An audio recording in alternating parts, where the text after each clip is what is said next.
again, and then 2 more. I think they were contemplating, I have to find out from reporting, going as high as the high 20s, maybe even to $30 a share. Much of it financed with Larry Ellison's fortune. And yet the choice here, apparently from Warner Brothers, was to go with Netflix, despite, again, what we will come back to numerous times, being that risk in terms of what the regulatory front will look like for the company.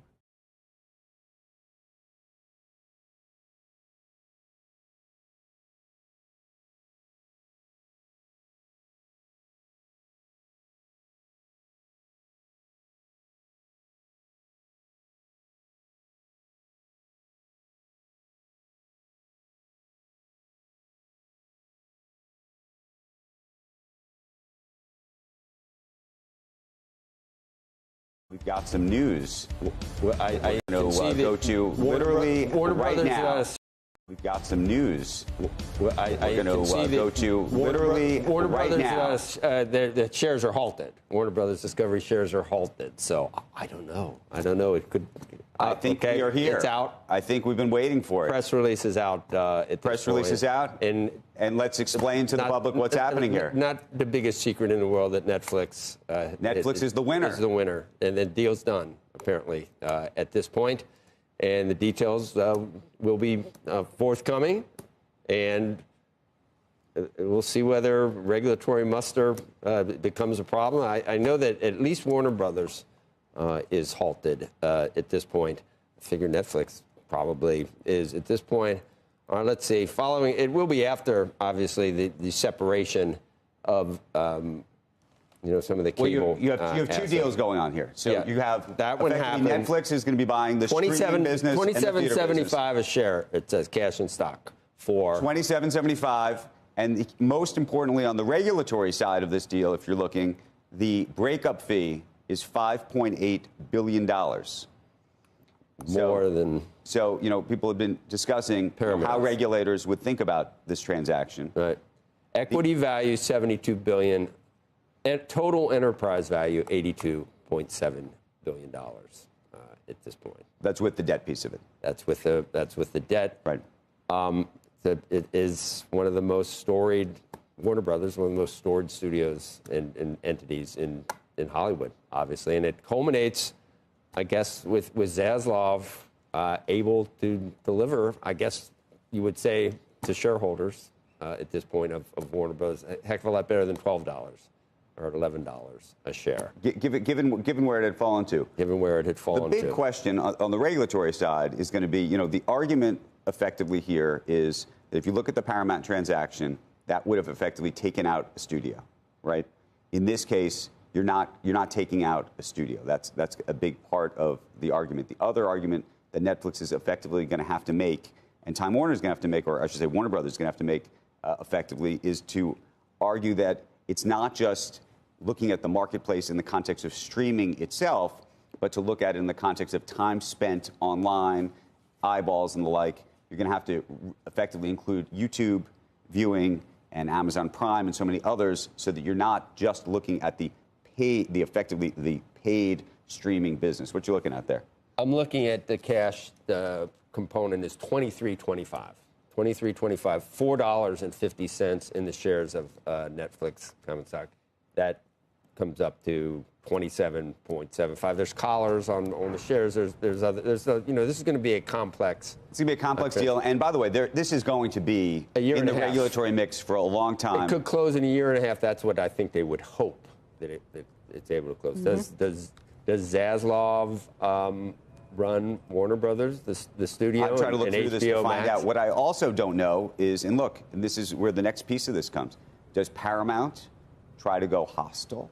Is there some other element of this that could happen? I don't know. Wow. What do you think regulators do? Jason Kilar, who runs, or ran, I should say, Hulu for a very long time, came out last night. I don't know if you saw the quote. He said, if I was tasked with doing this, I cannot think of a more effective way to reduce competition in Hollywood than selling WBD to Netflix. So there's going to be a lot of consternation in Hollywood. By the way, there would have been consternation whether it was sold to Paramount or to Netflix, but clearly there's going to be lots of disagreement about, who should be the owner effectively of this asset. But it does appear that Netflix is now going to be the owner, at least going to attempt to be the owner, and that Warner Brothers Discovery's board has decided to take that bet and to take that bid. Hey guys, it's probably worth taking a look at shares of Netflix just longer term on this, because it's a market cap of about $438 billion. You know, it's the media company that has been the darling of the street. It's off its 52-week high, which was $134.12. 103.22 is where it closed yesterday. But you're still talking about, if you look over the last 5 years or even the history of the stock, that was an all-time high when it was sitting at those levels. It has done very well, particularly relative to some of the other media companies, and you wonder what wrapping this in.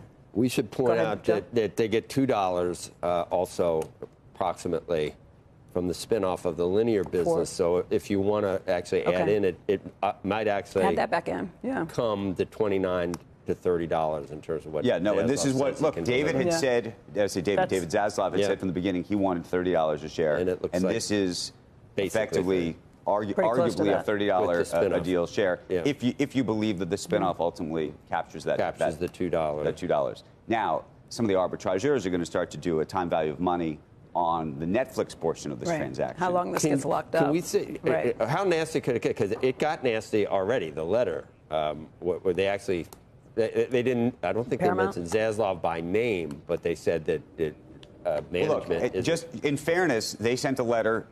Just literally 24 hours ago to the board. They said that Netflix's dominance in streaming and Comcast, which is the parent company of this network, which had been bidding for it as well, as presence as a leading broadband and MVP player, present unique and serious antitrust concerns that guarantee a long and expensive review process and imperil closing either deal. Paramount is the easier path, and its outcome is assured, they were arguing. And then we've discussed this idea that the Trump administration was, closer to or willing to do this. Let's get Faber on the phone, because he's calling in right now. Hey, David? Yeah, hey, Andrew. Tell us what you know. Well, you guys obviously have the terms, I guess, at this point. And listen, I mean, the price itself, you have to just step back for a second and consider. Because $27.75, $23.50 of it in cash, and then the rest in stock that's going to be collared is quite a number. And remember, it's for the studio and streaming business. So in addition, because they've reversed the split, there will be a remain co that will trade publicly called Global Networks, made up of all the linear cable networks of Warner Brothers Discovery. That will also have a value. Maybe it's $2.50, maybe it's as much as $4. Put it all together, and you do end up with a value of at least, let's call it, over $30 a share. And don't forget, guys, for a stock that was trading at about 11 or 12 bucks before all this started. So it's an enormous premium that Netflix is willing to pay here. Much of it, as we said yesterday, as I reported, 85% of it in cash. And as you were just talking, though, and has come up numerous times in my reporting, of course, as well, is the question of antitrust, and whether, in fact, this is going to be something that can get past the regulators and, of course, Donald Trump as well, given you are putting together the number 1 and number 4 streaming companies in the world. And that will continue to be a key question. There is a $5.8 billion reverse break fee, meaning that if Netflix is unable to get to the finish line, $5.8 billion will go to Warner Brothers Discovery. But many shareholders will argue that's not enough to compensate for what could be a very long process that could still end in them not owning the company. We just don't know. We'll have to wait and see. But a stunning outcome. Netflix clearly showing that it was very much determined to own this business. And again, guys, I'll defer to you as well and your thoughts. But, Netflix pursuing this so aggressively, you wonder what of its shareholders will question whether, in fact, what it was seeing that made it want to go down this road, given its multiple to earnings, has been the envy of the media business for many years. Is it putting that multiple at risk? Right. So, David, a couple of things.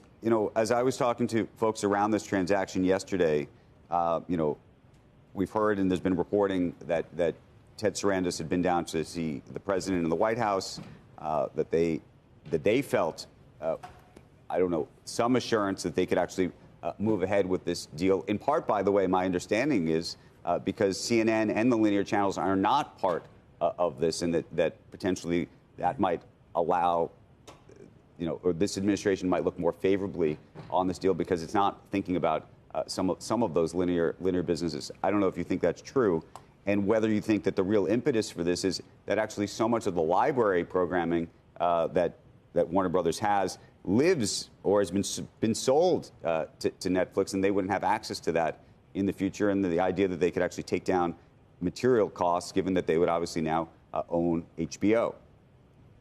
I think that's all true.